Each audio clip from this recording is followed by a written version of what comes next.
Marble পাথরে সাজিয়েছ মসজিদের ঘর, মার্বেল পাথরে সাজিয়েছ মসজিদের ঘর। আজও বাড়েনি, বাড়বে কবে ইমামদের বেতন?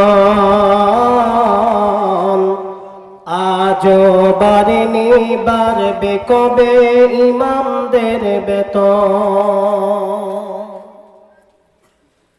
মার্বেল পাথরে সাজিয়েছ মসজিদের ঘর, আজও বাড়েনি, বাড়বে কবে ইমামদের বেতন? আজও বাড়েনি, বাড়বে কবে ইমামদের বেতন? মসজিদের পাশে জলসা করি বক্তায়া নিয়া, ইমামকে করি সভাপতি মঞ্চে বসায়া। মসজিদের পাশে জলসা করি বক্তায়া নিয়া, ইমামকে করি সভাপতি মঞ্চে বসায়া। ওই জলসা দেখো, ওই জলসা দেখো, লক্ষ টাকার কত আয়োজন। আজও বাড়েনি, বাড়বে কবে ইমামদের বেতন? আজও বাড়েনি, বাড়বে কবে ইমামদের বেতন? আমার ছেলে মেয়ে পরে অনেক দামি মিশনে, আমার ছেলে মেয়ে পরে অনেক দামি স্কুলে।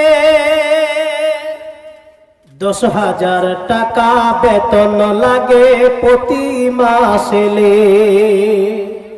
ইমামের ছেলের স্বপ্ন পূরণ হবে ভাই কেমন?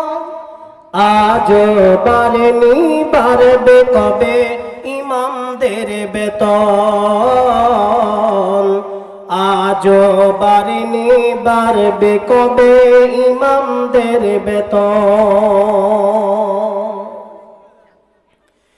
পৃথিবীর সারা চাকরিজীবী মসজিদের ইমাম, পৃথিবীর সারা চাকরিজীবী মসজিদের ইমাম। জন্মিলে ইমাম, মরলে ইমাম, বিয়েতে ইমাম। ইমামকে নিয়ে করলি না কেউ সঠিক মূল্যায়ন। আজও বাড়েনি, বাড়বে কবে ইমামদের বেতন? আজও বাড়েনি, বাড়বে কবে ইমামদের বেতন? মার্বেল পাথরে সাজিয়েছ মসজিদের ঘর, আজও বাড়েনি, বাড়বে কবে ইমামদের বেতন? আজও বাড়েনি, বাড়বে কবে মৌলানার বেতন? মসজিদের পাশে জলসা করি বক্তায়া নিয়া, ইমামকে করি সভাপতি মঞ্চে বসায়া। ওই জলসা দেখো, ওই জলসা দেখো, লক্ষ টাকার কত আয়োজন। আজও বাড়েনি, বাড়বে কবে ইমামদের বেতন? আজও বাড়েনি, বাড়বে কবে ইমামদের বেতন। লিল্লাহে তাকবীর। উপস্থিত আজকের এই দুদিন ব্যাপী এই ধর্মীয় সভা সুনির্বাচিত সভাপতি মহাশয় ও উপস্থিত থাকা অন্যান্য আলামায়ে কেরামগণ, অতিথিবৃন্দ ও আমার সামনে বসে থাকা আমার বাবা, দাদা, কাকা, ভাই ও বন্ধুরা, পর্দার আড়ালে পর্দা নাসিন আমার মা ও বোনেরা, সর্বাগ্যে তথা সর্বপ্রথমে সেই মহান সত্তার প্রশংসা কামনা করি যে মহান সৃষ্টিকর্তা তিনি তিনার নিরাকার পৃথিবীর বুকে বিনা খুঁটি খাম্বাতে এ বিশাল বড় আসমানকে ঝুলন্ত অবস্থায় টাঙিয়ে রেখেছে। আজও পর্যন্ত Bangladesh, Nepal, Bhutan, Europe, America, England দেশের কোনো বিজ্ঞানিক প্রমাণ করতে পারেনি যে মহান আল্লাহ এই যে একটা আসমানকে মাথার উপরে ঝুলন্ত অবস্থায় টাঙিয়ে রেখেছে, কোনো দেশে একটা খুঁটি আছে যার মাধ্যমে এই আসমানটাকে চেড়ে ধরে আছে। আল্লাহ রাব্বুল আলামিন এই মাথার উপরে মহা বড় বিশাল একটা নীল গগনকে যে মহান আল্লাহ বিনা খুঁটি খাম্বাতে মাথার উপরে টাঙিয়ে রেখেছেন, সে আল্লাহর প্রশংসা করি, বলেন আলহামদুলিল্লাহ। তারপরে পরে সারা বিশ্বের নবী, সারা বিশ্বের নেতা, সারা বিশ্বের মেম্বার, নবী মাতৃহারা, নবী পিতৃহারা, নবী মক্কি, নবী মাদানী, বিশ্ব নবী মুহাম্মদ রাসূলুল্লাহ সাল্লাল্লাহু আলাইহি ওয়াসাল্লাম, তিনার প্রতি হাজারো হাজার দুরুদ ও সালাম অবতীর্ণ হোক। আল্লাহুম্মা সাল্লি আলাইহি, আল্লাহুম্মা বারিক আলা। প্রিয় মুসলিম সমাজ, আমি আজকে আপনাদের সম্মুখে মহান আল্লাহ রাব্বুল আলামিনের পবিত্র আল কোরআন থেকে দুটি আয়াতের কিছু অংশকে তেলাওয়াত করেছি এবং বিশ্বনবী মুহাম্মদ সাল্লাল্লাহু আলাইহি ওয়াসাল্লামের হাদিসের বাণী থেকে 2 থেকে 3টি হাদিসকে সামনে রেখে আমি আমার বিষয়কে শেষ করব। ওয়ামা তৌফিক ইল্লা বিল্লাহ। কমবেশি আপনারা আমার সামনে যারা বসে আছেন এবং পর্দার আড়ালে আমার মা বোনেরা যারা বসে আছেন, আমার নাম, আমার বাবাকে আপনারা না চিনলেও মুখ দিয়ে আমরা কম বেশি প্রত্যেকেই চিনি এই ব্যক্তিটার বাড়ি অমুক গ্রামে।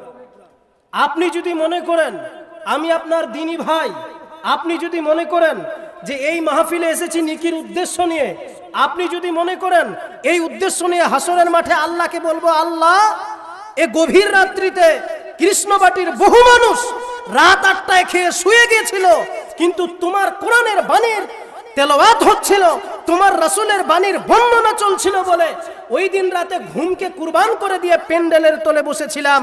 আল্লাহ অমুক মৌলানা অমুক হাদিস বলেছিল, ওর প্রতি ঈমান নিয়ে এসেছিলাম, এর বিনিময়ে আমাকে জান্নাতে দাও। এই উদ্দেশ্য নিয়ে যদি কেউ এই মাহফিলে এসে থাকেন, আমাকে যদি আপনার দ্বীনি ভাই হিসাবে আপনি মেনে নেন, তাহলে এক কথাই তার প্রমাণ হবে ইনশাআল্লাহ।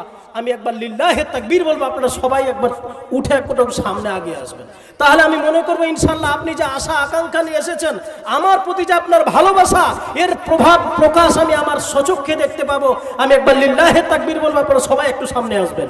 লিল্লাহে তাকবীর। বাপজিরা আমার একটু সামনে আসেন তো। এই যে বাদাম, ও বাদাম একটু সামনে আসেন ইনশাআল্লাহ। দেখেন আমার মা বোনেরা, আপনারা একটু আগে আসুন তো, একটু আগে আসুন। এই যে পিছনে আমার নানি আছে, ও দেখতেই পায় না গো, গলা চেড়ে দেখছে আমার নানি। একটু আগে আসুন। আমার বাপজিরা আগে এসেছে আলহামদুলিল্লাহ। আমি আপনাদের ছেলের মতো, সন্তানের মতো, ভাতিজার মতো, ভাগনার মতো। আমি আশা করি ইনশাআল্লাহ এই কোরআনের যে দুটি আয়াতকে আপনাদের সম্মুখে তেলাওয়াত করেছি এবং রাসূল সাল্লাল্লাহু আলাইহি সাল্লামের হাদিসের বাণী থেকে দুটি হাদিসকে যে সামনে তুলে ধরবো, আমি আশা করি ইনশাআল্লাহ এই হাদিসের প্রতি এবং কোরআনের আয়াতের প্রতি যদি আপনি ঈমান নিয়ে আসেন, হাসরের মাঠে আল্লাহকে বলতে পারবো, আল্লাহ পৃথিবীর বুকে একজন পাপী নারী যদি একজন পিপাসত্ব কুকুরকে পানি পান করিয়ে জান্নাতে যেতে পারে, আমি তো তোমার অধম বান্দা, পৃথিবীর বুকে গিয়ে ভালো কোনো আমল করতে পারিনি, তবে একটা হাদিস ওই অন্য আলেম বলেছিল, তার প্রতি ঈমান রেখেছিলাম, এর বিনিময়ে তুমি আমাকে জান্নাতে দাও। অন্তত একটা হাদিস তো আল্লাহকে বলতে পারবো। প্রিয় মুসলিম সমাজ, ভারতবর্ষের যারা ওয়ার্ল্ড হেলথ অর্গানাইজেশন মানে বিশ্ব স্বাস্থ্য সংস্থা কেন্দ্র, যারা বিবেচনা করে ভারতবর্ষ তথা গোটা পৃথিবীর মধ্যে যারা গবেষক স্বাস্থ্যের ক্ষেত্রে, বিশেষ করে যারা ভারতবর্ষের ওয়ার্ল্ড হেলথ অর্গানাইজেশন, বিশ্ব স্বাস্থ্য সংস্থা কেন্দ্র, তারা বিবেচনা করে দেখেছে যে ভারতবর্ষের মানুষের গড় আয়ু হচ্ছে 60 থেকে 70 বছর। তাহলে আজকে যারা ভারতবর্ষের গবেষক, তারা গবেষণা করে দেখলো ভারতবর্ষের মানুষের কম বেশি গড় আয়ু হলো 60 থেকে 70 বছর। আর আল্লাহ কোরআনে বলছেন কুল্লু নাফসিন যায়কাতুল মাউত, পৃথিবীর প্রত্যেক জীবকে মরণের মজাটাকে চাখতে হবে। তাহলে যারা স্বাস্থ্যের কেন্দ্র, যারা বিশ্ব স্বাস্থ্য সংস্থা কেন্দ্র, তারা গবেষণা করে দেখলো ভারতবর্ষের গড় আয়ু 60 থেকে 70 বছর। বুঝাতে চাচ্ছি মানে মরতেই হবে। কোরআন বলছে তোমারই পরে আল্লাহ রাব্বুল আলামিন দেহতে আত্মা রেখেছে, তোমাকে মরতে হবে। তাহলে এখানে একটা প্রশ্ন থেকে যায় যে আল্লাহ আমাদের পৃথিবীর বুকে পাঠিয়েছে কেন? বৈজ্ঞানিক প্রমাণ করে মরে যেতে হবে, আল্লাহর কোরআন বলে মরে যেতে হবে। তাহলে পৃথিবীর বুকে আমাদের দিয়েছে কেন, পাঠিয়েছে কেন, কি কারণ, কিসের জন্য পৃথিবীর বুকে এসেছি? আল্লাহ বলছে বান্দা আমার পবিত্র কোরআনকে জিজ্ঞাসা কর, আমার কোরআন উত্তর দিয়ে দিবে। আমার আল্লাহ রাব্বুল আলামিন পৃথিবীর বুকে তোমাকে আমাকে কেন পাঠিয়েছে, কোরআনকে জিজ্ঞাসা করো, কোরআন উত্তর দিয়ে দিবে। আমার কোরআন উত্তর দিয়ে বলেন ওয়ামা খালাকতুল জিন্না ওয়াল ইনসা ইল্লা লিয়াবুদুন। আল্লাহ বলছে বান্দারে আমার পবিত্র কোরআনের দিকে লক্ষ্য রাখো। আমি আল্লাহ কোরআনের মধ্যে জানিয়ে দিলাম ও পৃথিবীর মানুষেরা, পৃথিবীর বুকে পাঠার পূর্বে মায়ের পেটের ভিতরে সুন্দরভাবে বডি বানিয়ে এত সুন্দর ফিট করে আমি আল্লাহ পৃথিবীর বুকে যত মাখলুককে বানিয়েছি, তার মধ্যে তোমাকে সর্বচাইতে অতি উত্তম করে পৃথিবীর বুকে বানিয়েছি। আমি আল্লাহ রাব্বুল আলামিন তোমাকে এই জন্য পৃথিবীর বুকে পাঠিয়েছি। ওয়ামা খালাকতুল জিন্না ওয়াল ইনসা ইল্লা লিয়াবুদুন। আল্লাহ বলছে আমি মানবকে এবং জিনকে এই জন্য সৃষ্টি করেছি তারা যেন পৃথিবীর বুকে গিয়ে আমার অফিসে দিনে 5 বার দেখা করে। পৃথিবীর যত রকম অফিস রয়েছে সকাল 10টা হলে অফিস খুলে যায়, বৈকাল 5টা হলে বন্ধ হয়ে যায়। কিন্তু আল্লাহ বলছে বান্দারে আমার এমন একটা অফিস রয়েছে, রাত 12টায় আসবি অফিস খোলা পাবি, তুমি বৈকাল 3টায় আসবা অফিস খোলা।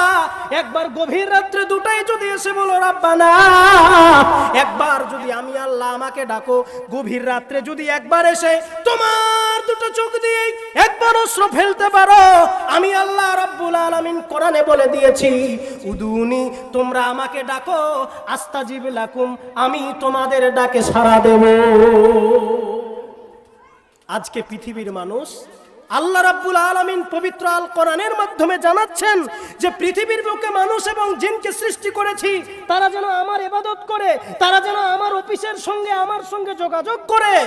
কিন্তু পৃথিবীর মানুষ আজকে মায়া মোহাব্বত ভালোবাসা ইশকের সঙ্গে পড়ে গিয়ে এরা পরকালকে ভুলে গেছে, যে আল্লাহ রাব্বুল আলামিন যে উদ্দেশ্য আকাঙ্ক্ষা নিয়ে পৃথিবীর মানুষকে পাঠিয়েছে পৃথিবীর মানুষ তা ভুলে গেছে। এই ছিল আজকের বিষয়বস্তুর আমার উপস্থাপন। আজকের বিষয়কে যদি আপনি কোরআনের আয়াত থেকে খুঁজেন তাহলে আমার আজকের বিষয়টা খুব জটিল ও কঠিন। আপনি যদি মেনে নিতে পারেন এবং আপনি যদি ঈমান এবং আমলে আপনি এটার প্রতি অটুট থাকতে পারেন তাহলে হাসরের মাঠে জান্নাত আপনার কায়েম হয়ে গেছে, শুধু আপনি মরা বাকি আছে। পৃথিবীর মানুষ আগামীকালকে আমি দীঘা ঘুরতে যাব, একটা ব্যাগ নিয়েছি, ব্যাগের ভিতরে প্রথমত আগে চার্জারটা ঢুকিয়েছি গো। মোবাইলটা যদি চার্জ না থাকে তো সেলফিটা হবে কি করে, ও চার্জারটা আগে ব্যাগে ঢুকেছে। ব্যাংক ব্যালেন্স আছে কেমন, দীঘাতে ঘুরবো কত কিনা, পার্কে যাওয়া হবে কত কিনা, কি দেখার মতো ভিউ পয়েন্ট আছে, টিকিট কাটতে হবে, আগে ব্যাংক ব্যালেন্স দেখলো আছে কিনা, ব্যাগটা সুন্দর আছে কিনা, চার্জারটা নিয়েছে কিনা, টাকা পয়সা আছে কিনা, ওই লাল কালারের চশমাটা নেওয়া হয়েছে কিনা, টাইট প্যান্ট জিন্স যেটা পরে এসেছে আন্ডার সেটিং সেটাকে নেওয়া হয়েছে কিনা। ট্রেনে যখন যাবি খাবি কি, মা বলেছে ট্রেনের তেমন খাওয়া দাওয়া ভালো নয়, বাড়িতেই চিরা ভেজে ডিমের সঙ্গে বিরিয়ানি করে ওই রকম ভাবে নিয়ে গেছে, ট্রেনে খেয়ে নিয়ে যাবে। কদিন, যেদিন যাবে আর 2 দিন মেডিলে ঘুরবে আর 4র্থ দিনে বাড়ি ফিরে আসবে। এক দীঘায় যাবে বা দার্জিলিংয়ে ভ্রমণে যাবে, প্রথম দিনে যেতে লাগবে, দ্বিতীয় দিন ঘুরবে, তৃতীয় দিন ঘুরবে, আর চতুর্থ দিনে বাড়ি ফিরে আসবে। হায় রে পৃথিবীর মানুষ, দার্জিলিং অথবা দীঘাতে ঘুরতে গেলে 4 দিনের জন্য যদি এত কিছুর প্রয়োজন হয়, একটা মোবাইলের সঙ্গে চার্জারের প্রয়োজন, ঘোরার জন্য ব্যাংক ব্যালেন্সের প্রয়োজন, পোশাকের জন্য সুন্দর পোশাকের লেবাসের প্রয়োজন। হায় রে পৃথিবীর মানুষ, পৃথিবী থেকে বিদায় নিয়ে এমন একটা অন্ধ কবরে যাব যেখানে কোনো লাইটের ব্যবস্থা নেই, যেখানে কোনো পাড়া প্রতিবেশী বন্ধু বান্ধব কেউ নেই। অন্ধ একটা কবরে এমন অবস্থাতে থাকবো, পৃথিবীর বুকে সকালে উঠলে দাদির দেখা হয়, মামার দেখা হয়, দিদির দেখা হয়, কাকার দেখা হয়, ভাতিজার দেখা হয়, লাইট আছে, জেনারেটর আছে, কত রকম ব্যবস্থা নিয়ে পৃথিবীর বুকে জলযান স্থলযানের মধ্যে ভ্রমণ করা যায়। আল্লাহ বলছে, বান্দারে 4 দিনের ভ্রমণের জন্য এত কিছু আয়োজন করেছ, যেদিন আমি আল্লাহ আজরাইলের দ্বারায় জীবন তোমার থেকে বার করে নিব, ওই অন্ধ কবরে যাওয়ার জন্য কি প্রস্তুতি নিয়েছ? ওই যে অন্ধ কবরে যাবা, অন্ধ কবরে, যে কবর বলে পৃথিবীর কোন রাজা বাদশাকে আমি চিনি না, পৃথিবীর কোন গরিব দুঃখীকে আমি চিনি না, আমি চিনি তোমার ঈমান আর আমল। শুধু আমি ঈমান আর আমলকে চিনি। এই অন্ধকার কবরে বিশ্বনবী মুহাম্মদ সাল্লাল্লাহু আলাইহি ওয়াসাল্লাম বলেন, ইন্নাল কবরা আউয়ালু মানাজিলিল আখিরাতি ফাইন্না জাহু মিনহু ফামা বাদাহু আইসারু মিনহু ওয়া ইল্লাম ইয়ানজু মিনহু ফামা বাদাহু আশাদ্দু মিনহু। বিশ্বনবী জানিয়ে দিলেন, ও পৃথিবীর উম্মতেরা, তোমরা শুনে নাও, মানুষ যখন মৃত্যুবরণ করে, মরে যায়, পৃথিবী থেকে বিদায় নিয়ে চলে যায়, বিশ্বনবী জানিয়ে দিলেন, আখেরাত মানজিল সমৃহের মধ্যে, আখেরাত প্ল্যাটফর্মের মধ্যে প্রথম নাম্বার প্ল্যাটফর্ম হচ্ছে কবর। কবরে 2টা ফেরেশতা আসবে, 3খানা প্রশ্ন করা হবে, 3খানা প্রশ্নের জবাব যে দিতে পারবে, ওই প্ল্যাটফর্মে যে পাস করে যেতে পারবে, বিশ্বনবী জানিয়ে দিলেন, কবরের প্ল্যাটফর্ম হচ্ছে প্রথম প্ল্যাটফর্ম। ওই প্ল্যাটফর্মে যদি কেউ পাস করে যেতে পারে, পরবর্তী যে স্টেপগুলো রয়েছে, যে স্টেশনগুলো রয়েছে, তার জন্য সহজ হয়ে যাবে। কবর যদি প্রশ্নের জবাব দিয়ে ওই পরীক্ষাতে পাস হয়ে যেতে পারেন, তাহলে সামনের যেগুলো আপনার পরীক্ষা হবে, ওই পরীক্ষাগুলো আপনার জন্য সহজ হয়ে যাবে। আর কবরের প্রশ্নের জবাব যদি আপনি না দিতে পারেন, তাহলে পরবর্তী যেগুলো স্টেপ রয়েছে, ফুলসেরাত, আমলনামা ডান হাতে পাবেন না বাম হাতে পাবেন, ফুলসেরাত পার হবেন কিভাবে, এই সমস্ত স্টেপগুলো যদি কবরে আপনি পাস হয়ে যেতে পারেন, তাহলে পরবর্তী স্টেপগুলো, স্টেশনগুলো আপনার জন্য সহজ হয়ে যাবে। আর যদি আপনি কবরের স্টেপটা পাস না করতে পারেন, তাহলে পরবর্তী স্টেপগুলো, পরবর্তী ধাপগুলো আপনার জন্য আরো কঠিন হয়ে যাবে। কবর বলে, আমি অন্ধকারের ঘর, আমার বাতি জোগাড় কর, जिंदगी एक किराए का घर है, एक ना एक दिन बदलना पड़ेगा, जिंदगी एक किराए का घर है, एक ना एक दिन बदलना पड़ेगा, मौत जिस दिन आवाज देगी, घर से निकलना पड़ेगा, जिंदगी एक किराए का घर है, एक ना एक दिन बदलना पड़ेगा। लिल्लाह तकबीर। প্রিয় মুসলিম সমাজ, বিশ্বনবী মুহাম্মদ সাল্লাল্লাহু আলাইহি ওয়াসাল্লাম, মহান আল্লাহ রাব্বুল আলামিন পবিত্র কোরআনের মধ্যে জানিয়ে দিলেন, সানুআযিবুহুম মাররাতাইনে সুম্মা ইউরাদ্দুনা ইলা আযাবিন আযীম। আল্লাহ জানিয়ে দিলেন, ওগো বিশ্বনবী, পৃথিবীর আমার বান্দাদেরকে তুমি জানিয়ে দাও, আমি আল্লাহ রাব্বুল আলামিন চিরস্থায়ী জাহান্নামে দেওয়ার পূর্বে পৃথিবীর বুকে যারা মুনাফিক হবে, পৃথিবীর বুকে যারা কাফের হবে, পৃথিবীর বুকে যারা ফাসিক হবে, আমি আল্লাহ রাব্বুল আলামিন চিরস্থায়ী জাহান্নামে নিক্ষেপ করার পূর্বে আমি আল্লাহ যারা পৃথিবীর বুকে কাফের হবে, পৃথিবীর বুকে ফাসিক হবে, পৃথিবীর বুকে মুনাফিক হবে, আমি আল্লাহ চিরস্থায়ী জাহান্নামে ঠিকানা দেওয়ার পূর্বে তাদেরকে দুটো সাজা দিয়ে থাকি। আল্লাহ বলছে মানুষ মরে যাওয়ার পরে হাসরের মাঠে যে হিসাব নিকাব হবে, তারপরে যে চিরস্থায়ী জাহান্নামে দেওয়া হবে, তার পূর্বে আল্লাহ বলছে যারা পৃথিবীর বুকে মুনাফিক হবে এবং কাফের হবে তাদেরকে দুটো সাজা দিয়ে থাকে।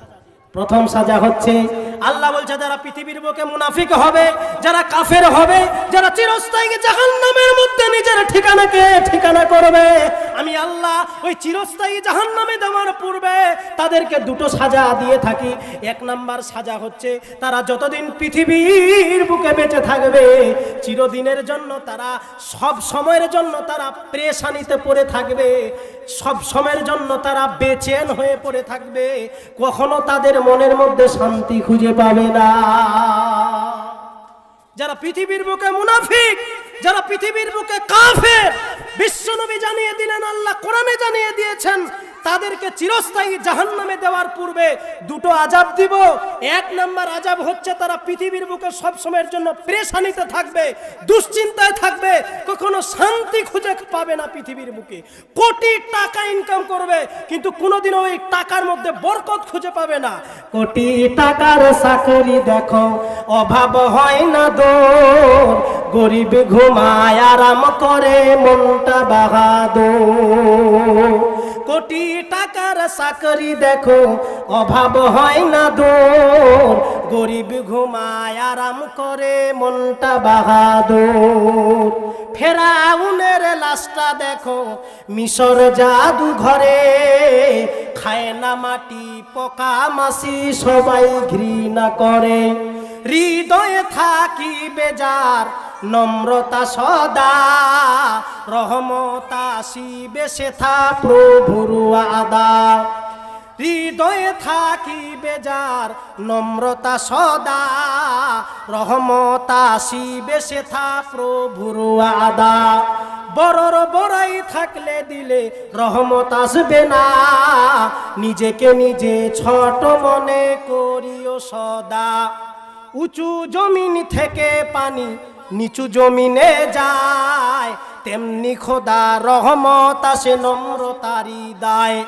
ভোগ বিলাসের বাড়ি গাড়ি পরে রবে সব, থাকতে সময় স্মরণ করো আল্লাহ আমার রব। লিল্লাহে তাকবীর। বিশ্বনবী মুহাম্মদ সাল্লাল্লাহু আলাইহি ওয়াসাল্লাম পবিত্র কোরআনের মধ্যে জানিয়ে দিলেন ইন্নাল আবদা ইযা উদিয়া ফিল কবরে। বিশ্বনবী জানিয়ে দিলেন যখন কোনো মৃত্যু ব্যক্তিকে কবরে রাখানো হবে, বিশ্বনবী জানিয়ে দিলেন ইন্নাল আবদা ইদা উদিয়া ফিল কবরে ওয়া তাওয়াল্লা আনহু আসহাবুহু ইন্নাহু লা ইয়াসমা কারআনি আলিহিম। বিশ্বনবী জানাচ্ছে আল্লাহর কোনো বান্দা যখন মৃত্যুবরণ করে তখন তার পাড়া প্রতিবেশী বন্ধু বান্ধব আত্মীয় স্বজন তারা সবাই চারজন কাঁধে করে নিয়ে 3 ঘন্টা আগে কবর খুঁড়ে রেখেছে, জানাজা হয়েছে, যেই গর্তে গিয়ে মাটি দিয়ে আসবে, ওই গড় খোঁড়া হয়েছে 3 ঘন্টা আগে, ওই কবরে গিয়ে মাটি দিয়ে যেই মুহূর্তে আপনার সাথী বন্ধুরা কবর থেকে ফিরে আসবে, বিশ্বনবী বলতেছেন যেই দেহকে তুমি মাটির ভিতরে পুঁতে দিয়ে এলে, যেই লাশকে তুমি দাফন করে এলে, ইন্নাল আবদা ইদা উদিয়া ফিল কবরে ওয়া তাওয়াল্লা আনহু আসহাবুহু, যখন কোনো আল্লাহর বান্দাকে কবরে শুইয়ে দেওয়া হয়, ওয়া তাওয়াল্লা আনহু আসহাবুহু, আর তখন তার সাথী বন্ধুরা কবর দিয়ে যখন বাড়ি ফিরে আসে, ইন্নাহু লা ইয়াসমাউ কারআনি আলিহিম, ওই কবরবাসী ফিরে আসা সাথী বন্ধুদের জুতোর আওয়াজ শুনতে পাবে। কি বুঝতে পারলেন হাদিস থেকে? যেই মুহূর্তে কবরে লাশটাকে রাখা হবে, বাপ চাচা গ্রামবাসী পাড়া প্রতিবেশী বন্ধু বান্ধব আত্মীয় স্বজন তারা যখন মাটি দিয়ে বাড়ি ফিরবে, ওই অবস্থাতে আল্লাহ ওই দেহ, মৃত্যু দেহটাতে আল্লাহ রূহ দিয়ে দিবে। আর যারা মাটি দিতে গেছে তারা যখন বাড়ি ফিরবে, ওই কবরবাসী ফিরে আসা সাথীদের জুতোর আওয়াজ শুনতে পাবে। বুখারী শরীফের হাদিস, কোনো জাল জয়ীফের কারবার নেই। যখন কবরবাসীকে কবরে শুইয়ে দিবে, সাথী বন্ধুরা যখন ফিরার পথে, তখন ওই কবরবাসী ফিরে আসা সাথীদের জুতোর আওয়াজ শুনতে পাবে। বিশ্বনবী মুহাম্মদ সাল্লাল্লাহু আলাইহি ওয়াসাল্লাম বলেন, যখন সাথী বন্ধুরা বাড়ি ফিরে আসবে, নাকির মুনকির দুইজন ফেরেশতা তোমার সামনে এসে হাজির হবে, তোমাকে কবর থেকে তুলানো হবে। হায়রে পৃথিবীর মানুষ, আমরা সবাই জানি সামনে ফেব্রুয়ারি মাসের 10 তারিখে মাধ্যমিকের পরীক্ষা। হায়রে প্রিয় সমাজবাসী, আমি বলি 10 তারিখে যদি মাধ্যমিকের পরীক্ষা হয়ে থাকে, ক্লাসের মধ্যে যদি 100টা ছেলে মাধ্যমিকের পরীক্ষা দেয়, 100টা ছেলের মধ্যে যদি 3টা ছেলে এমন থাকে যেই ছেলেটা পচা কর্কটিতে পর্যন্ত লাগাতে পারে না। আরে 10 তারিখে যদি মাধ্যমিকের পরীক্ষা হয় ফেব্রুয়ারি মাসের, বন্ধুরে 12টার সময় যদি কোশ্চিনখানা হাতে আসে, আর ওই কোশ্চিনখানা যদি কোনো কারণে দুপুর 11টার সময় পাবলিক হয়ে যায়, তাহলে দেখবেন ক্লাসে যেই ছেলেটা পচা আছে, ওই ছেলেটা পর্যন্ত ফার্স্ট ডিভিশনের নাম্বার নিয়ে আসবে। বিশ্বনবী জানিয়ে দিলেন, 7 বছর থেকে নিয়ে 60 বছর পর্যন্ত, 7 থেকে নিয়ে 60 বছর পর্যন্ত যতদিন পৃথিবীর বুকে এসেছ, বিশ্বনবী যতগুলো পৃথিবীর বুকে আলেম উলামা মুহাদ্দিস মুফাসসির যতগুলো পৃথিবীর বুকে আলেম উলামা এসেছে, কেউ গোপন করে রাখেনি। বিশ্বনবী জানিয়ে দিয়েছেন, কবরে 3খানা প্রশ্ন হবে। মান রাব্বুকা, তোমার রবকে, মা দীনুকা, তোমার দিন কি, মান নাবিয়ুকা, তোমার নবী কে। হায়রে পৃথিবীর মানুষ, হায়রে মুসলিম সমাজ, নিজের কলিজার কাছে হাতটা রেখে একবার গভীরভাবে চিন্তা করেন। 1 ঘন্টা আগে যদি মাধ্যমিকের ছেলের প্রশ্নপত্র পেয়ে যদি উত্তর দেওয়ার অধিকার থাকে, শক্তি পেয়ে যায়, আপনি আমি আমরা কেমন মুসলমান? 60 থেকে নিয়ে 60 বছর পর্যন্ত এতদিন পৃথিবীর বুকে এসে জেনে গেছি কবরে 3টা প্রশ্ন হবে, তারপরেও কেন আমরা জবাব দিতে পারি না? 1 ঘন্টা আগে যদি কোশ্চেন পাবলিক হয়ে যায়, ওই ফজা ও পাস করবে তাও। আর এদিকে আমরা সবাই জানি কবরে 3খানা প্রশ্ন হবে, কিন্তু ক্ষমতা নেই এই 3টা প্রশ্নের জবাব আমরা কবরের মধ্যে দেব। আল্লাহ বলতেছে, পৃথিবীর বুকে মৃত্যুবরণ হওয়ার পরে যখন সাথী বন্ধুরা কবর দিয়ে আসবে, কেন আমরা কবরের মধ্যে প্রশ্নের জবাব দিতে পারি না? আপনার আমার ভিতরে কোন জায়গায় একটা খাংতি রেখে আছে, আপনার আমার মধ্যে একটা খাংতি আছে। এই জন্য হয়তো আমরা কবরের প্রশ্নের জবাব দিতে পারি। একটা ছোট্ট উদাহরণ দিই। কিশনগঞ্জে জালসায় গিয়েছিলাম, তো চাকুলিয়া থানার এক বন্ধু আমার আছে, ওই চাকুলিয়া থানার এক বন্ধু আমাকে বলছে যে কবরে যে আমাদের 3টা প্রশ্ন করা হবে, আমরা এই 3টা প্রশ্নের জবাবের উত্তর কেন দিতে পারি না? এই 3টা প্রশ্নের উত্তর আমরা কেন দিতে পারি না? কি কারণ হতে পারে এর পিছনে? প্রিয় মুসলিম সমাজ, কবরে আমাদের 3টা প্রশ্ন করা হবে সবাই জানে। 1 ঘন্টা আগে যদি মাধ্যমিকের ছেলের কোশ্চিনটা হাতে পেয়ে ও পাস করতে পারে, তাহলে পুরো 60 বছর পৃথিবীর বুকে জিন্দেগি আমাদের, আমরা জানি 3টা প্রশ্ন করা হবে, তারপরেও আমরা কেন জবাব দিতে পারি না? আপনাদেরই গ্রামের কোনো এক ভাই অত্যন্ত গরিব ঘরের, একটাই তার বাবার সন্তান, নাম রেখেছে ইয়াকুব। এত গরিব রে ভাই, দুপুরে খায় তো সন্ধ্যায় কি খাবে, খাওয়ার মতো অস্তিত্ব নেই। ছোট ছেলে কোন রকম 5 ক্লাসে ভর্তি হয়েছে, ছেলেটার নাম হলো ইয়াকুব। ইয়াকুব তার বাবাকে বলে, ও বাবা, এতদিন তো প্রাইমারি স্কুলে পড়েছি গো বাবা, এবার তো 5-এ উঠলাম, হাই স্কুলে যাব গো বাবা। ও বাবা, যেভাবেই হোক বাড়ি থেকে হাই স্কুল 2 কিলোমিটার দূরে, বাবা গো এরকম কি একটু ব্যবস্থা করা যাবে না? আমার জন্য একটা সাইকেলের ব্যবস্থা। যদি একটা সাইকেলের ব্যবস্থা করতেন বাবা, তাহলে বাড়ি থেকে সাইকেলটা চালিয়ে কোনো রকম স্কুলে যেতে পারতাম। ওর বাবা তখন ইয়াকুবকে বলছে, দুপুরে কি খেয়েছি, রাত্রে কি খাবো তার কোনো খবর নেই, আর সাইকেল খুঁজছে। সাইকেল সাইকেল কোথায় পাবো? এক থাপড়ে সোজা করে দেবো, সাইকেলের টাকা কোথায় পাবো? তারপরের দিনও ছেলে হেঁটে হেঁটে হেঁটে হেঁটে হাই স্কুলে গেছে। দ্বিতীয় দিনে আবার বাবাকে বলে, বাবা আমার সাথী বন্ধুরা তো সবাই সাইকেল নিয়ে যায়, আমারও বড় আশা, আমাকে যদি একটা পুরনো সাইকেল কিনে দিতা বাবা, ওই সাইকেল নিয়ে আমি স্কুলে যেতাম। তার বাবা বলতেছে, ওরে বেটা ইয়াকুব, এই বিষয়টা তুই বুঝার কেন চেষ্টা করিস না? কালকে যে রুটি 3টা পাকানো হয়েছিল, 2টা রুটি খেয়েছি, 1টা রুটি রেখে দিয়েছি, ওই রুটি আবার সকাল বেলায় গরম করে 3 জনাতে ভাগ করে খেয়েছি। ওরে বেটা একবার ভেবে দেখ, আমি তোর বাবা টাকা কোথায় পাবো তোরে সাইকেল কিনে দেই? আবার ধমক। দ্বিতীয় দিনে সন্তান আবার কাদু কাদু হয়ে তৃতীয় দিনে আবার কাঁদতে কাঁদতে স্কুল গেছে। চতুর্থ দিনে মর্মান্তিক হয়ে বাড়িতে এসে নিঝুম কারো সঙ্গে কথা বলে না। বেটা ইয়াকুব 5 ক্লাসে পড়ে নিঝুম করে চুপচাপ করে বসে আছে। তার বাবা বলে, বেটা ইয়াকুব রে, কি হয়েছে, কেন এরকম করছিস? ও ঝড় নয়নে কাঁদছে আর বলছে, বাবা অমুকের ছেলে ইয়াকুব, তার ছেলে, তার বাবা তার ছেলেকে সাইকেল কিনে দিয়েছে। জাহিরকে দেখো, তার বাবা সাইকেল কিনে দিয়েছে। ওদিকে মতিবুরকে দেখো, মতিবুরকে ওর বাবা সাইকেল কিনে দিয়েছে। বাবা গো, এমন কোন বাড়িতে জন্ম নিয়েছি তুমি একটা সাইকেল কিনে দিতে পারো না? কিভাবে আমি স্কুলে যাব গো বাবা? ও বাবা, আমি তো তোমার সন্তান, তোমার কাছে চাওয়ার ছাড়া আর তো আমার কোনো চাওয়ার জায়গা নাই। তুমি যদি আমারে না দাও, আমারে কে দিবে বাবা?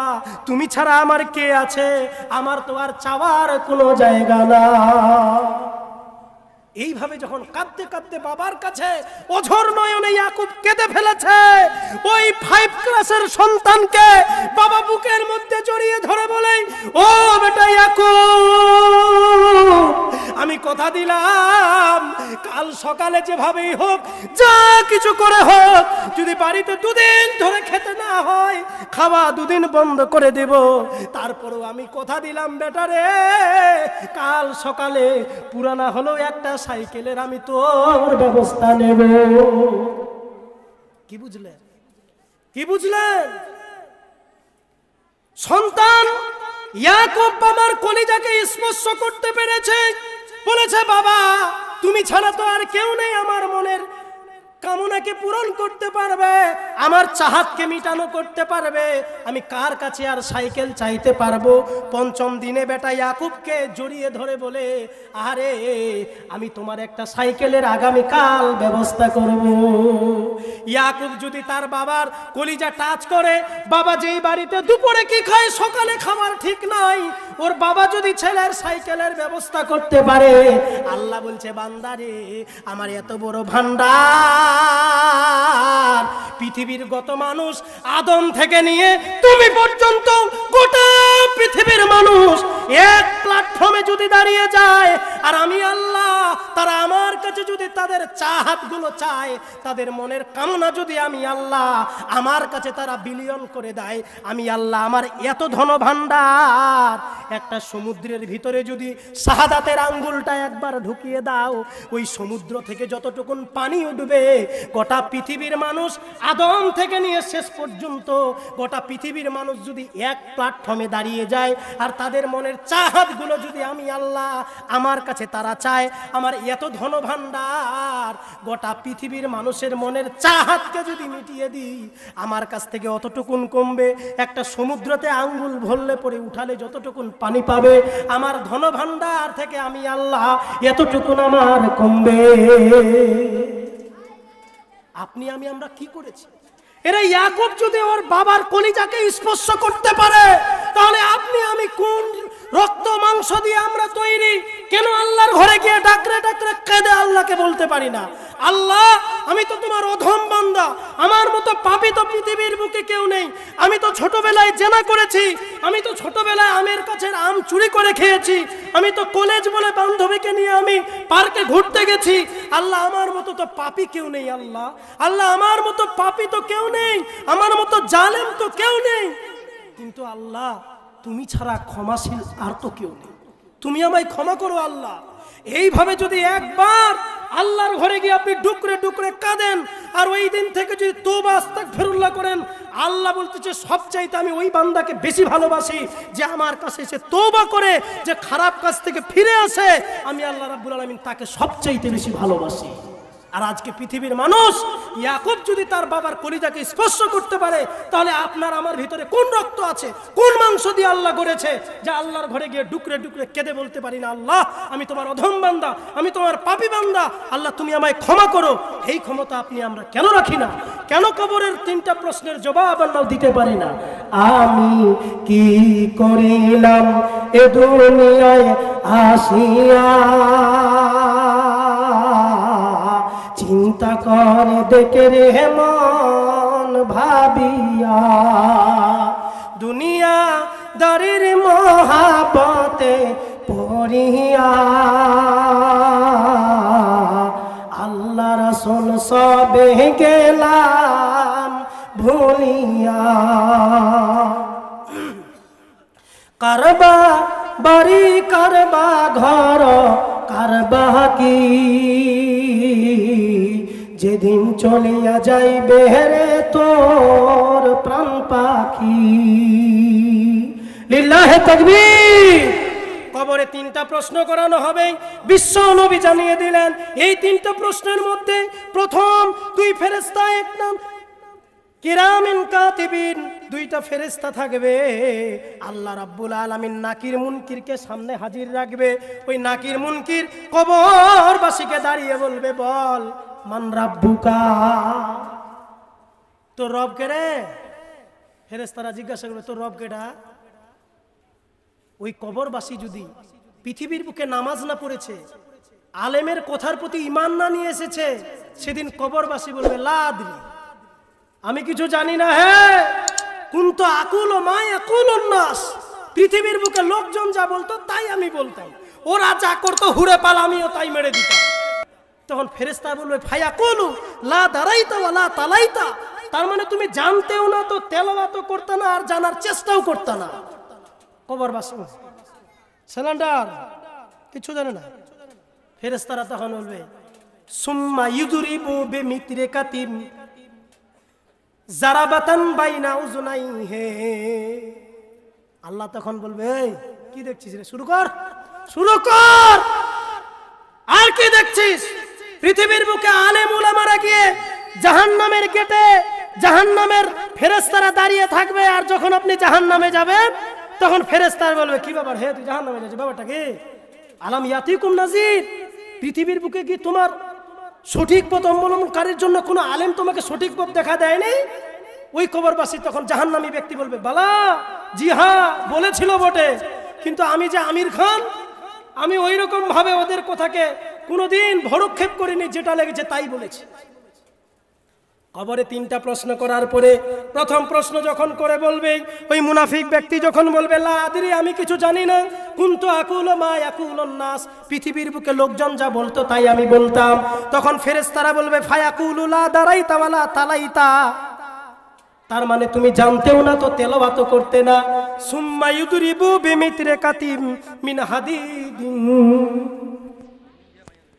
এমন একটি লোহার হাতুড়ি দিয়ে বাইনা উজনাইহি, 2 কানের মধ্যবর্তী স্থানে এমন জোরে আঘাত করবে বন্ধুরে, ফায়াসিহু সাইহাতান, ফলে সেই কবরবাসী চিৎকার করতে থাকবে, ইয়াসমাউহা মাইয়ালিহি ইল্লা থাকালাইন, মানব দানব ছাড়া পৃথিবীর সমস্ত মাখলুক ওই চিৎকারের আওয়াজ শুনতে পাবে।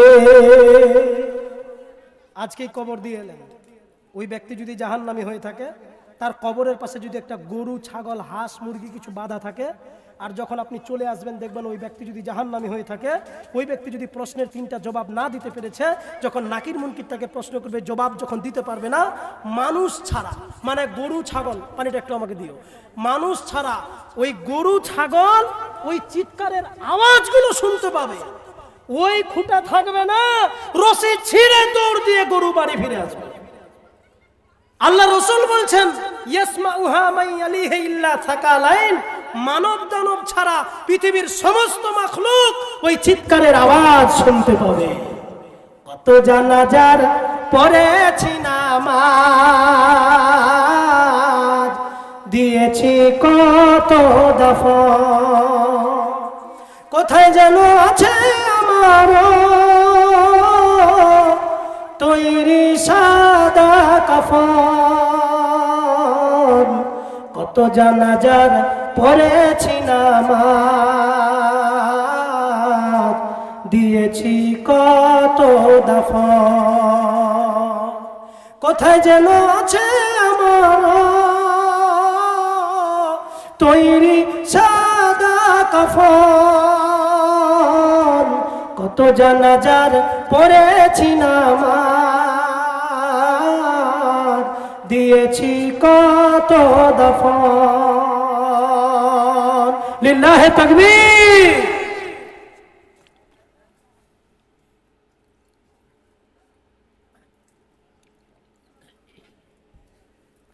এই বললাম যারা কবরে মুনাফিক হবে, যারা প্রশ্নের জবাব দিতে পারবে না, এদের আলোচনা করলাম।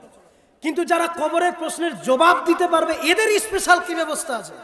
নিশ্চয়ই স্পেশাল ব্যবস্থা আছে। এর ট্রেনে গেলে রিজার্ভেশন হয়, লোকাল হয়, তৎকাল হয়। তো আল্লাহ বলছে কবরের যারা প্রশ্নের জবাব দিতে পারবে, কি ভেবেছো এদের কি স্পেশাল ব্যবস্থা রাখি নাই? অবশ্যই রেখেছি। এতক্ষণ বর্ণনা করলাম যারা কবরের প্রশ্নের জবাব দিতে পারবে না তাদের কি আযাব হবে। এবার আল্লাহ রাসূল বলছে যারা কবরের প্রশ্নের জবাব দিতে পারবে তাদের কি সুসংবাদ আছে, ওদের কি গিফট আছে, ওদের কি উপঢৌকন তারা পাবে। এই উপঢৌকন থেকে মনে হয় ইয়ং জেনারেশনরা দূরে সরে থাকবে, কারণ এরা ওই 1 জানুয়ারিতে চুরুই ভাতি ছাড়া কিছু বুঝে না, ডিজে ডিজে এই ছাড়া এরা কিচ্ছু বুঝে না। বড় দুঃখ লাগে যারা বিশ্বনবী মুহাম্মদ সাল্লাল্লাহু আলাইহি সাল্লামের জন্ম দিবস পালন উপলক্ষে নিয়ে ডিজে নিয়ে গ্রামগঞ্জ শহর এলাকাতে নিয়ে যেখানে ডিজে বাজিয়ে বিশ্বনবীর জন্মদিনকে যারা পালন করে, এটা শিরক, এটা বিদআত, এটা হারাম, এটা করাই যাবে না। যে করবে এর থাকার জায়গা জাহান্নাম, এর থাকার জায়গা জাহান্নাম। যদি বিশ্বনবীর জন্মদিন পালন করাটা এটা শরীয়তে জায়েজ হতো, আবু বকর থেকে ওরা বেশি বুঝে নাকি? উমর থেকে বেশি বুঝে, উসমান থেকে বেশি বুঝে, আলী থেকে বেশি বুঝে, ওর শ্বশুর তার থেকে বেশি বুঝলো। আবু বকর কোনোদিন খুঁজে পেল না, উমর কোনোদিন খুঁজে পেল না এই বেটারা ডিজে নিয়ে বিশ্বনবীর জন্মদিন পালন করবে। আর আমাদের ইয়ং ব্যাচের জেনারেশন এরা ওই রকম চলে, মান তাসাব্বাহা কাউমিন ফাহুয়া মিনহুম। পৃথিবীর বুকে যে ব্যক্তি যে দলের সাদৃশ্যকে মেনে নেবে, হাসরের মাঠে ওই ব্যক্তিকে ওই দলের অন্তর্ভুক্ত করা হবে। ইহুদি খ্রিস্টান তাদের এটা কার্যকলাপ, তারা 1 জানুয়ারি মানিয়ে পিকনিক মানাবে বিভিন্ন পার্কে। আপনি মুসলমানের ঘরে জন্ম নিয়ে ওই দিনে আপনি কি করে ডিজে নিয়ে পিকনিকে গেলেন? হাসরের মাঠে বেটা মরা বাকি, মরলেই খন্তির গুতা স্টার্ট, মরাই শুধু বাকি, মরলেই স্টার্ট। প্রিয় মুসলিম সমাজ, কবরে যখন নাকির মুনকির প্রশ্ন করবে, 3খানা প্রশ্ন, মান রাব্বুকা, মা দীনুকা, মান নাবিয়ুকা। যে মুনাফিক হবে, কাফের হবে, ফাসিক হবে, প্রশ্নের জবাবের উত্তর দিতে পারবে না। আল্লাহ রাব্বুল আলামিন বলছে ওই ব্যক্তিকে যখন প্রশ্ন করা হবে মান রাব্বুকা, তখন সে বলবে লা আদরি, আমি কিছু জানি না। তখন তার এই রকম বিষয়টা মনে হবে। আপনি আজ রাতে স্বপ্ন দেখছেন, আমি স্বপ্ন দেখছি আমার বাড়ি হলো শিলিগুড়িতে, আমার বাবার একটাই ছেলে, সেটা হলাম আমি। আমার নাম হচ্ছে আব্দুর রৌফ, আমি বড় হয়েছি, দিয়ে একটা চাকরি পেয়েছি, আমার বাবার অনেক সম্পত্তি রয়েছে। তারপরে আমার বাড়ি শিলিগুড়ি, আমার বাবা বিয়ে দিয়েছে বহরমপুরে, এমন একটা রাজকন্যার সঙ্গে বিয়ে দিয়েছে, তার ছেলে নেই, শুধু একটাই বেটি, তার সঙ্গে আমার বিয়ে হয়েছে। বিয়ে করেছি, আমি বলেছিলাম আমার ভিতরে একটু হলেও বিদ্যা আছে, আমি কোনো দান ডিমেন্ড নিব না। তারপরেও শ্বশুর ভালোবেসে আমাকে একটা 4 চাকা দিয়েছে। ওই 4 চাকা নিয়ে শিলিগুড়ি থেকে ঠান্ডার দিনে ঢাকা পিঠা খাওয়ার জন্য শ্বশুরে কল দিয়েছে, কই হে জামাই ঠান্ডা চলে যাচ্ছে, আসো একটু ভাকা পিঠা খেয়ে যাও। তো আমি ওই 4 চাকা নিয়ে, আমি বা আপনি স্বপ্ন দেখছেন, শিলিগুড়ি থেকে রওনা দিয়েছি 4 চাকা নিয়ে, আসছি যেতে যেতে যেতে যেতে যেতে যেতে যেতে ইসলামপুর পার করে, ডালখোলা পার করে, দমনা পার করে, করণদিঘি পার করে, টুঙ্গিদিঘি পার করে, নাগর ব্রিজ পার করে, রায়গঞ্জ পার করে, এদিকে আপনার কদু মোড় না কি বলছে ওটাকে পার করে নিয়ে গাজল কদুবাড়ি মোড় ওইখানেই, ওইটা পার করে দ্বিতীয় আর একটা স্টপেজে বিশাল বড় একটা ব্রিজ আছে, আর ওই দিক থেকে একটা 12 চাকা লরি আসছে। আর আপনি স্বপ্নে বাইকটা চালিয়ে নিয়ে, গাড়িটা 4 চাকা নিয়ে যাচ্ছেন, পিছনে আপনার বউ বসে আছে, আপনার একটা বাচ্চা হয়েছে, ওই বাচ্চাও বসে আছে, আর আপনি 4 চাকাটা চালিয়ে যাচ্ছেন। যেতে যেতে যেতে যেতে 12 চাকাতে এমন জোরে একটা ধাক্কা লাগলো, আপনার গাড়িটা ব্রিজের তলে। আর ওই মুহূর্তে আপনার স্বপ্ন ভেঙে গেছে গো, ও দেখছে আমি তো বিছানায় শুয়ে আছি, হ্যাঁ আমি তো ব্রিজের তলে। এবার যদি ওই ব্যক্তিকে আপনি জিজ্ঞাসা করেন যে আপনি কি স্বপ্ন দেখেছেন, ওর কি মনে থাকবে বলেন তো? আমি খুব বড় লোকের ঘরে জন্ম নিয়েছিলাম, আর আমি একটা বড় লোকের বেটিকে বিয়ে করেছিলাম, আর আমাকে একটা 4 চাকা দিয়েছিল, আর যেতে যেতে সারা ব্রিজের তলে, এই ছাড়া আর কিছু মনে থাকবে না। বন্ধুরে আমার, কবরে যখন নাকির মুনকির প্রশ্ন করবে মান রাব্বুকা, তোমার রবকে, পৃথিবীর বুকে আপনি যেই কাজটাতে বেশি সময় দেবেন, তখন শুধু ওই কাজটার মাথার মধ্যে ঘুর ঘুর ঘুর ঘুর করবে। যে ব্যবসায় কাটিয়েছে ওর শুধু ব্যবসা, 2000 টাকা কুইন্টাল, 1800 টাকা কুইন্টাল। আর যে মাদ্রাসা পড়াতে গিয়ে পড়া ছেড়ে দিয়ে কালেকশনে ব্যস্ত, ওর শুধু কালেকশনের কথা মনে আসবে। আর যে একটা সামনে ওই ব্রাঞ্চ বার করে দিয়ে লটারি লটারি 30 টাকা, ও যখন নাকির মুনকির প্রশ্ন করবে বেটা মান রাব্বুকা, ও বলবে 30 টাকার 6 খান দিতাম রে, এই ছাড়া আর কিছু মনে আসবে না। পৃথিবীর বুকে যে ব্যক্তি যেই কাজে বেশি সময় দেবে, কবরে যখন নাকির মুনকির প্রশ্ন করবে তখন তার ওই জিনিসটাই মনে পড়বে। এখন স্বপ্নের মতো স্বপ্নে এই পৃথিবীর বুকে পড়ে আছি, যেই মানুষটা যেই কাজে বেশি সময় দিবে, ওই নাকির মুনকির যখন প্রশ্ন করবে তখন তার ওই জিনিসটাই বারবার বারবার বারবার করে মনে আসবে। এখনো সময় আছে, মসজিদমুখী হন, এখনো সময় আছে। আপনার সন্তানকে নামাজ পড়ার জন্য ওসিয়াত করুন, আপনার সন্তান যেন হাসরের মাঠে আপনাকে নিয়ে জাহান্নামে না যায় তার মতো ব্যবস্থা নেই। নাকির মুনকির যখন প্রশ্ন করবে, ফাআম্মাল মুমিনু ফায়াকুলু আশহাদু আন্নাহু আবদুল্লাহি ওয়া রাসূলুহু, এই ছিল মুনাফিক ব্যক্তিদের, যারা পৃথিবীর বুকে কাফের হবে, ফাসিক হবে, তাদের আযাব কবরে এই রকম হবে। কিন্তু আল্লাহ বলছে আন্নারু ইউরাজুনা আলাইহা গুদুওয়া ওয়া আসিয়াতা ওয়া ইয়াউমা তাকুমুস সাআতু আদখিলু আলা ফিরাউনা আশাদ্দাল আযাবা। তারপরে তখন যারা প্রশ্নের জবাব দিতে পারবে না, কবরে ওই অবস্থাতে থাকবে। ফেরেশতারা, জাহান্নামের ফেরেশতারা সকাল সন্ধ্যায় তাদের সামনে জাহান্নামের আগুনকে উপস্থাপন করবে, আর বলবে বেটা এখানে আছিস, যেদিন গোটা পৃথিবীর মানুষ মরে যাবে রে, এই যে সকাল সন্ধ্যায় তোমার সামনে জাহান্নামের আগুনকে উপস্থাপন করছি, যেদিন গোটা পৃথিবীর মানুষ মরে গিয়ে কিয়ামতের মাঠে হিসাব হবে, তারপরে এই জাহান্নামের আগুনে তোমাকে যেতে হবে। কি বললাম? যারা মুনাফিক কাফের ফাসিক হবে, আল্লাহ বলছে তাদেরকে চিরস্থায়ী জাহান্নামে দেওয়ার পূর্বে দুটো সাজা দিব। 1 নম্বর সাজা হচ্ছে পৃথিবীর বুকে তারা দুশ্চিন্তায় থাকবে, পেরেশানিতে থাকবে, কখনো কোনোদিন শান্তি খুঁজে পাবে না। আর 2 নম্বর হচ্ছে কবরের আযাব, তারপরে চিরস্থায়ী জাহান্নামের মধ্যে তাকে নিক্ষেপ করা হবে। এবার চলে আসুন যারা মুমিন ব্যক্তি হবে তাদের জন্য কি হবে। নাকির মুনকির যখন প্রশ্ন করবে মুমিন ব্যক্তিকে মান রাব্বুকা, তোমার রব কে, ওই মুমিন ব্যক্তি প্রশ্নের জবাব দেবে ফাআম্মাল মুমিনু ফায়াকুলু আশহাদু আন্নাহু আবদুল্লাহি ওয়া রাসূলুহু। মুমিন ব্যক্তি জবাব দিয়ে বলবে আমি সাক্ষ্য দিচ্ছি এই বিশ্বনবী মুহাম্মদ সাল্লাল্লাহু আলাইহি ওয়াসাল্লাম ইনি আল্লাহর বান্দা এবং ইনি আল্লাহর রাসূল। ফেরেশতারা তখন বলবে ওরে কবরবাসী, ওই যে ওই দিকে তাকাও জাহান্নামের আগুনের দিকে, কিন্তু কাদা আবদালাকাল্লাহ বিহিমা কাদাম মিনাল জান্নাত, তুমি যে আজকে প্রশ্নের জবাব দিতে পেরেছো, এই যে জাহান্নাম দেখো, এই জাহান্নাম তোমার ঠিকানা নয়। কাদা আবদালাকাল্লাহ বিহিমা কাদাম মিনাল জান্নাত, এই প্রশ্নের জবাবের কারণে আল্লাহ রাব্বুল আলামিন তোমার ঠিকানা করেছে জান্নাত। তোমার ঠিকানা করেছে জান্নাত। আল্লাহ রাব্বুল আলামিন নাকির মুনকির যখন কবরের প্রশ্নে জবাব নেবে, মুমিন ব্যক্তি যখন প্রশ্নের জবাব দিয়ে দেবে, তখন আল্লাহ রাব্বুল আলামিন ফায়ুনাদি মুনাদিন মিনাস সামা, আসমান থেকে একজন ঘোষণাকারী ঘোষণা দিয়ে বলবে, আনকাদ সাদাকা আব্দি। আসমান থেকে ঘোষণাকারী ঘোষণা দিয়ে বলবে মানে আল্লাহ স্বয়ং বলবে, আনকাদ সাদাকা আব্দি, আমার বান্দা সত্য কথা বলেছে, ফাফরিসুহু মিনাল জান্নাত। আল্লাহ বলবে, ও ফেরেশতারা, আমার বান্দা সঠিক উত্তর দিয়েছে। আমার বান্দার জন্য আমি আল্লাহ রাব্বুল আলামিন স্পেশাল ব্যবস্থা রেখেছি। আমার বান্দার জন্য আমি আল্লাহ রাব্বুল আলামিন ঘোষণা করে দিলাম, ওগো বিশ্বনবী, তোমার দ্বারা আমি ঘোষণা করে দিলাম, ওরে ফেরেশতারা, আমার ওই কবরবাসীর জন্য ওই রকম ব্যবস্থা করে দাও। ফায়ুনাদি মুনাদিন মিনাস সামায়ে আনকাদ সাদাকা আবদি, আমার বান্দা সত্য বলেছে, ফাফরিসুহু মিনাল জান্নাত। আল্লাহ বলবে, ওই ফেরেশতারা, এই কবরটাকে আর কবর নয় রে, এখানে তোরা জান্নাতের বিছানা বিছিয়ে দে। সুবহানাল্লাহ। ওই অবস্থাতেই কবরে আপনার জন্য জান্নাতের বিছানা বিছিয়ে দেবে। আল্লাহ বলছে, ও ফেরেশতারা, এইখানেই শেষ নয়, ওয়াফতাহু লাহু বাবান ইলাল জান্নাত।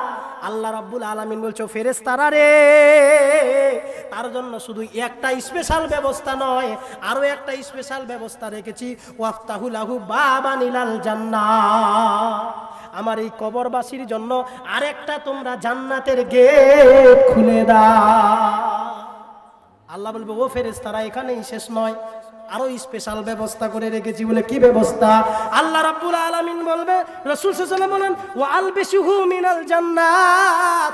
আরেকটা স্পেশাল ব্যবস্থা হলো, আমার ওই কবরবাসীকে এই মুহূর্তে এক্ষুনি তোমরা জান্নাতের পোশাক পরিধান করে দাও। এই মুহূর্তে জান্নাতের পোশাক পরিধান করে দাও। ক্বালা ওয়া ইফতাহু লাহু ফিহা মাদ্দা। আল্লাহ রাসূল সাল্লাল্লাহু আলাইহি সাল্লাম আরেকটা হাদিসের মধ্যে বলছেন, এই তিনটা শুধু স্পেশাল ব্যবস্থা নয়, ওদের জন্য আরেকটা স্পেশাল ব্যবস্থা হলো, আল্লাহ বলছে, ও ফেরেশতারা রে, এই কবরবাসীর জন্য ওই রকম এয়ার কন্ডিশনের ব্যবস্থা করে দে। আমার কবরবাসী কবরে থাকবে, কিন্তু কবর থেকে যেন জান্নাতের সুগন্ধ সেন্ট পেতে পারে, তার মতো ব্যবস্থা করে দাও।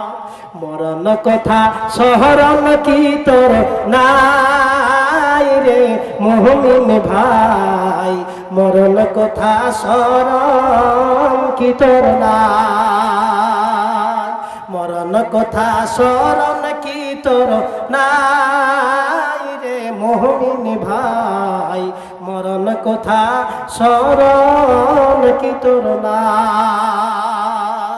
এইখানেই শেষ নয়, বিশ্বনবী বলছে তাদের জন্য আরো একটা স্পেশাল ব্যবস্থা রয়েছে। বিশ্বনবী বলছে, একজন মানুষ পৃথিবীর বুকে, চোখটা বন্ধ করে নাও, এক্ষুনি খুলেন, একবার চোখটা বন্ধ করে খুলে একবারই রশ্মিটা যত দূরে যায়, আল্লাহ বলছে, ও ফেরেশতারা, আমার ওই কবরবাসীর জন্য কবরটাকে অতটা প্রশস্ত করে দাও, চওড়া করে দাও, লম্বা করে দাও, ওই কবরবাসী যেন কবরের ভিতরে এতটা তার কবরের প্রশস্ত পায়, একবার চোখটা খুলে বন্ধ থেকে খুললে পরে দৃষ্টিটা একবারে যত দূর যায়, আমার এই কবরবাসীর জন্য কবরটাকে তোমরা ওই রকম প্রশস্ত করে দাও। পৃথিবীর মানুষ, আজকে আমরা এই পৃথিবীর মায়ায় পড়ে, পৃথিবীর মহব্বতে পড়ে, পৃথিবীর ভালোবাসায় পড়ে কবরে যে যেতে হবে, এমন একটা ঘর যেখানে মা বাবা আত্মীয় স্বজন পাড়া প্রতিবেশী, লাইট ফ্যান কিচ্ছু ব্যবস্থা নেই, বালিশ ঝগড়া কিচ্ছু নেই, যেখানে একা ওই গভীর রাত্রে গভীর দিনে পড়ে থাকতে হবে, তার জন্য কি পুঁজি করেছেন, যে হাসরের মাঠে কি পুঁজি করেছেন, কবরে ওই অন্ধ কবরে আপনি থাকবেন কিভাবে, কি ভেবেছেন, কি অবস্থা হবে আপনার সেদিন। বড় দুঃখ লাগে আজকে পৃথিবীর মানুষ এই পৃথিবীর মায়ায় পড়ে, পৃথিবীর মানুষ পরকালকে ভুলে গিয়ে এরা কি করছে জানেন? ডাক্তার জাকির নায়েক একটা উদাহরণ দিয়ে বলেছিলেন, একজন ফেরেশতা এক ব্যক্তিকে জিজ্ঞাসা করছে, আপনি আল্লাহর কাছে যা চাইবেন আল্লাহ আপনাকে তাই দিবে। এটা কথা ডাক্তার জাকির নায়েক বলেছে, আমি শুনে আপনাদেরকে শোনাচ্ছি।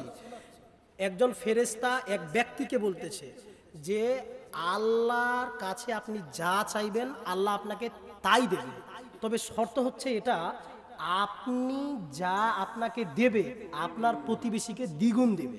ভাষাটাকে বুঝাতে পেরেছি?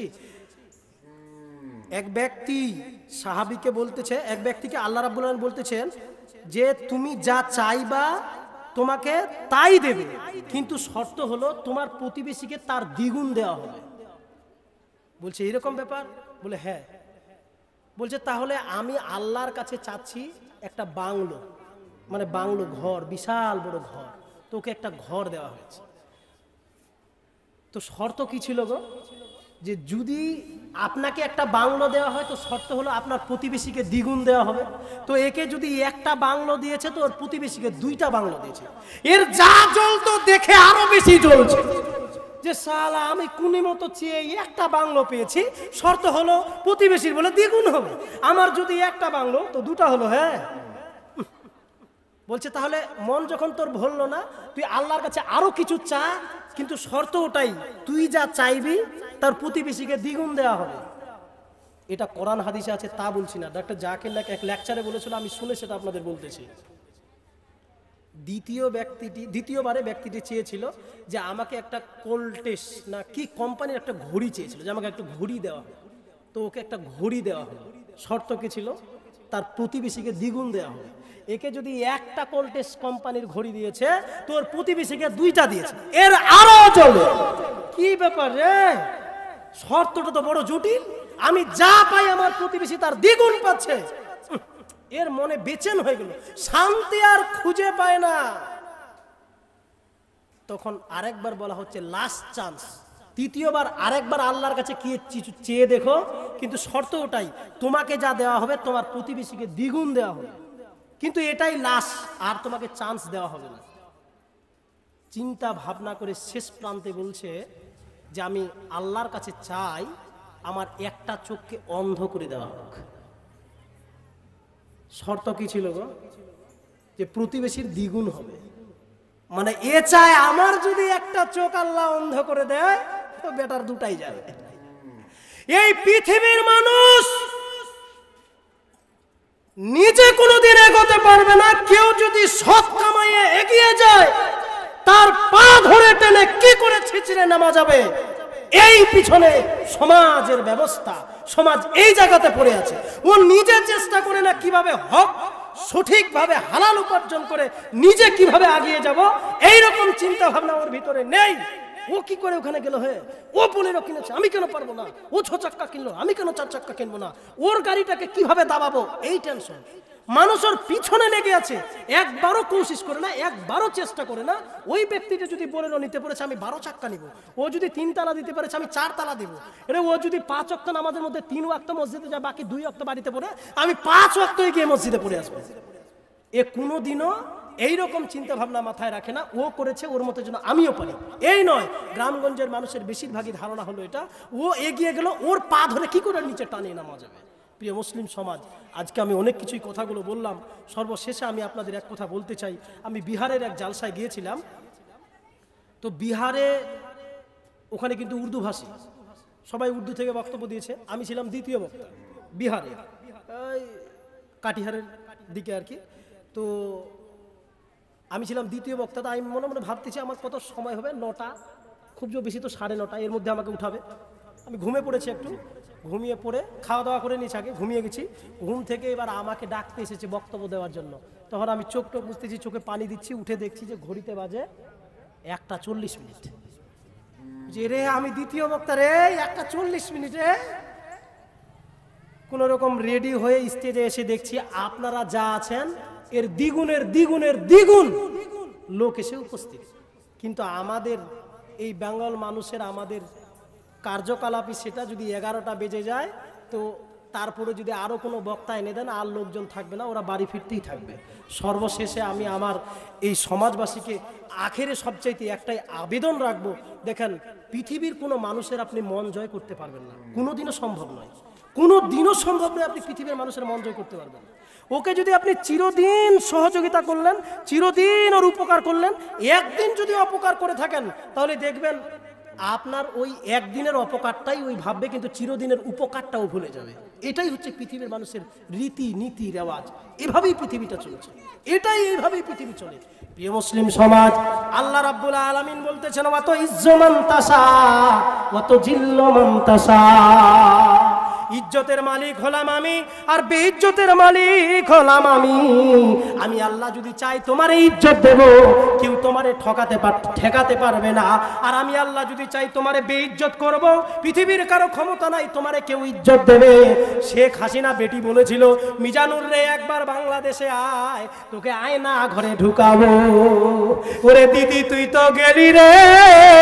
মিজানুর রহমান গত 3 তারিখে এসে যশোরে এমন বড় একটা সভা করেছে, গোটা বাংলাদেশের রেকর্ডকে ভেঙে দিয়ে 25 থেকে 30 লাখ লোকের আয়োজন সমাগম ঘটিয়েছে। আল্লাহ বলছে, ওয়াতো ইজ্জু মান তাসা ওয়াতো জিল্লু মান তাসা। আমি ইজ্জতের মালিক, আমি বেইজ্জতের মালিক। ওরে হাসিনা, যাকে চাইলি যে তুই আয়না ঘরে ঢুকাবি, ওই দেশ থেকে তুই দূরে সরে মিজানুর গিয়ে 25 লক্ষ লোক নিয়ে সভা করলো রে। আল্লাহ বলছে, অত ইজ্জু মান তাসা অত জিল্লু মান তাসা। ইজ্জতের মালিক হলাম আমি, আর বেইজ্জতের মালিক হলাম আমি। 750 থেকে 800 মাইক লাগা হয়েছিল, 3 থেকে 4.5 কিলোমিটার পর্যন্ত নেটওয়ার্ক বন্ধ ছিল, কোনো যোগাযোগ হয়নি গো। এই অবস্থা। আল্লাহ যদি কারো ইজ্জত দিতে চায়, তো ওর ইজ্জত কেউ মিটাতে পারবে না। সর্বশেষে এই সমাজের কাছে জোরালোভাবে আমি অনুরোধ জানাই, যেভাবেই হোক ইমানটাকে একটু হলেও মজবুত রাখার চেষ্টা করুন। একবার হলেও ঘরে গিয়ে বলুন, হে আল্লাহ, আমি তো তোমার অধম বান্দা মাওলা। আল্লাহ, আমি তোমাকে ডাকতে জানি না, আমি জানি না কিভাবে ডাকলে তুমি আমার ডাকে সাড়া দেবে, কিন্তু আল্লাহ তুমি তো কোরআনে বলেছো, উদুনি, তোমরা আমাকে ডাকো আস্তাজিব লাকুম, আমি তোমার ডাকে সাড়া দেব। আল্লাহ, আমি তোমার পাপী বান্দা, আল্লাহ আমি তোমার অধম বান্দা, আল্লাহ আমি জানি না কিভাবে ডাকলে তোমার ডাকে আমি সাড়া দেব।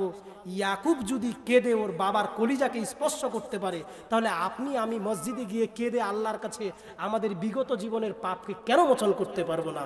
আল্লাহ রাব্বুল আলামিন যেন আমাদের সঠিক বুঝদান দেয়, বলেন সকলে আল্লাহুম্মা আমিন। আল্লাহ, আমরা যা এই সন্ধ্যা থেকে এখন পর্যন্ত আমরা যা কোরআন হাদিসের আলোচনা শুনলাম, আল্লাহ যেন আমাদের এই আলোচনা শোনার প্রতি, ইমানের প্রতি অটুট থাকার শক্তি দেয়, বলেন সকলে আল্লাহুম্মা আমিন। আমি মা বোনদের জন্য একটা গজল বানিয়েছি আর কি, ওই গজলটা বলেই শেষ করে দিচ্ছি ইনশাআল্লাহ। মা বোনদের জন্য বিশেষ করে বানিয়েছি। বরখা পরে চলো মা বোন সদা সর্বদায়, ইমান আমল সব হারাবি দেখলে বেগানায়। মা বোন ইমান আমল সব হারাবি দেখলে বেগানা। বরখা পরে চলো মা বোন সদা সর্বদায়, ইমান আমল সব হারাবি দেখলে বেগানায়। মা বোন ইমান আমল সব হারাবি দেখলে বেগানা। স্কুল কলেজে কুটুম বাড়ি যাইতে যদি চাও, স্কুল কলেজে কুটুম বাড়ি যাইতে যদি চাও, ঘর হতে বের হওয়ার আগে বরখা পরে না। স্কুল কলেজে কুটুম বাড়ি যাইতে যদি চাও, ঘর হতে বের হওয়ার আগে বরখা পরে না। আপন জন সঙ্গে নিবি, আপন জন সঙ্গে নিবি, যাইবা না একা। ইমান আমল সব হারাবি দেখলে বেগানা। মা বোন ইমান আমল সব হারাবি দেখলে বেগানা। এনজিওরা চাকরি দিয়া জয় করিল স্বাধীনতা পে নারীরা করছে ইলেকশন। এনজিওরা চাকরি দিয়া জয় করিল স্বাধীনতা পে নারীরা করছে ইলেকশন। একসঙ্গে চলছে আলাপ, একসঙ্গে চলছে আলাপ, বৈশানীরা নাই, ইমান আমল সব হারাবি দেখলে বেগানায় মা বোন, ইমান আমল সব হারাবি দেখলে বেগানা। বরখা পরে চলো মা বোন সদা সর্বদাই, ইমান আমল সব হারাবি দেখলে বেগানায় মা বোন, ইমান আমল সব হারাবি দেখলে বেগানা। শেষ পর্ব। আর্মি পুলিশ টিচার হলো, আর্মি পুলিশ টিচার হলো কেউ বা ব্যারিস্টার, উকিল হাকিম জজ হয়েছে পুরুষ বলে ঠিক না? আর্মি পুলিশ টিচার হলো কেউ বা ব্যারিস্টার, উকিল হাকিম জজ হয়েছে পুরুষ বলে দায়ুষ হবে এদের স্বামী, দায়ুষ হবে এদের স্বামী নবীজির ভাষায়, ইমান আমল সব হারাবি দেখলে বেগানায় মা বোন, ইমান আমল সব হারাবি দেখলে বেগানায়। এখান থেকে আমি আমার বিষয়কে শেষ করছি। আল্লাহ রাব্বুল আলামিন আমাদের সঠিক বুঝদান দিক, মা বোনদেরকে পর্দার সহিত থাকার শক্তি দিক এবং আমাদেরকে কবরের 3টা প্রশ্নের জবাব দেওয়ার আল্লাহ শক্তি দিক। বলেন সকলে আল্লাহুম্মা আমিন।